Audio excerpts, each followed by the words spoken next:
नमस्कार। आज के कथासार की वीडियो में मैं प्रीति सोनी आपका फिर से हृदय से स्वागत करती हूँ। आज का पॉइंट है कि रामायण के अंदर प्रभु श्री राम जी किस प्रकार से व्यक्ति की बुराइयाँ नहीं देखते बल्कि अच्छाइयाँ देखते हैं।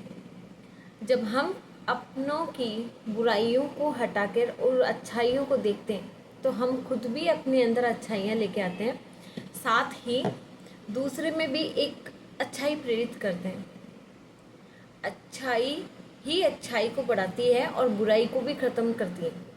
जिस प्रकार से प्रभु श्री राम जी वापस महल को लौटते हैं, तब वो सभी की तरफ देखते हैं और कहते हैं कि किसी एक की कमी है, वो माई कहाँ है। तब सभी कहते हैं, कौन मंत्रा, वो पड़ी होगी किसी कोने के अंदर। तब प्रभु श्री राम जी कहते हैं, देखिए माँ, जिस प्रकार से आप माँ हैं और जो माँ है वह माँ ही है, चाहे वो कैसी भी हो। जो माँ है वह माँ ही है। फिर वो जाते हैं, सीता जी को कहते हैं, चलो सीते, माँ को लेके आते हैं। और सीता माता भी उतनी ही विनीत भाव से जाती है, साथ में लक्ष्मण जी भी, और जाते हैं और उनको उनके कमरे में पहुंचते हैं, देखते हैं तो मंत्रा माता अपने क्षमा भाव से प्रभु श्री राम जी के चरणों में पड़ जाते हैं। तब श्री राम जी उनको उठाते हैं अपने हाथों से और हाथों से उठा के कहते हैं, माता, माता का स्थान सदैव ही पुत्र के हृदय में होता है, ना कि चरणों में। और फिर उनको अपने हृदय से लगाते हैं और फिर उन्हें माफ़ कर देते हैं और कहते हैं कि माता का हाथ सदैव पुत्र के सिर पे होना चाहिए। इससे प्रभु श्री राम जी परिवार को एकजुट होने की शिक्षा देते हैं। परिवार में अगर कभी कोई मतभेद हो जाता है, तो छोटा भी हो और कहीं गलती भी हो जाए बड़ों से, तो भी ये सोच के खुद ही माफ़ी मांग लेनी चाहिए कि चलो इस बहाने मेरा परिवार एकजुट तो होगा। परिवार को एकजुट रखने के लिए यह जरूरी नहीं है कि माफ़ी बड़े मांगे, बड़े बड़े हैं ये सोच के हमें ही उनकी तरफ से भी गलती माफ़ी मांग लेनी चाहिए। ये हमारे संस्कारों को प्रदर्शित करते हैं।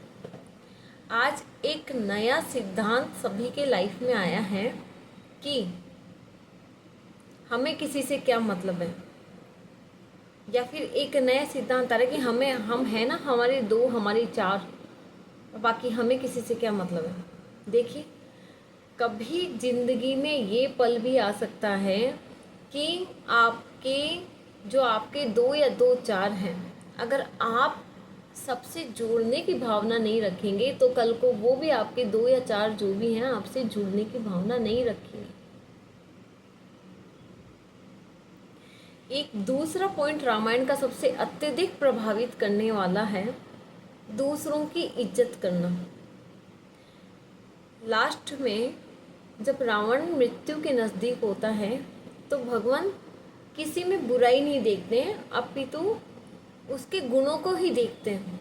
इसीलिए प्रभु श्री राम पुरुषोत्तम कहलाते हैं, पुरुषों में उत्तम, जिसमें ना क्रोध है, ना मोह है, ना ही मद यानी घमंड, नशा।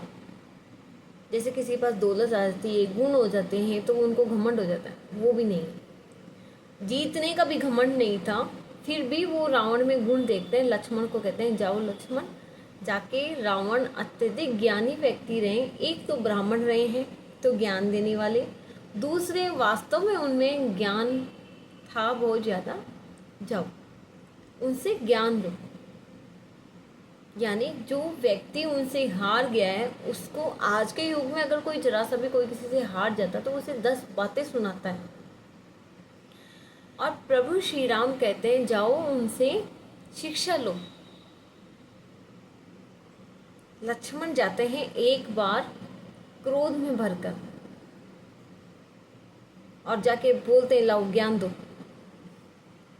और रावण मुंह फेर लेता है, क्योंकि रावण ज्ञानी था। रावण मुंह फेर, लक्ष्मण आते हैं गुस्से में आके कहते हैं क्या ज्ञान देंगे, मुंह फेर लिया। तब भगवान श्री राम कहते हैं देखो लक्ष्मण, जब हम ज्ञान मांगने जाते हैं तब हम किस दशा में जाते हैं? तब हम जाते हैं हाथ जोड़ के विनम्रता के साथ में, अहंकार के साथ में नहीं। जब हम किसी से ज्ञान लेते हैं वो हमारा गुरु होता है उस वक्त, उस अवस्था में। तो जब भी कोई ज्ञान देता है तब उसे गुरु समझ के और फिर उसे विनम्र भाव से शीश झुका के जाओ। तब लक्ष्मण फिर से जाते हैं अपने भैया के आज्ञाकारी होके और जाके उनसे कहते हैं कि मेरे भैया ने कहा है कि मैं आपसे ज्ञान मांगूं।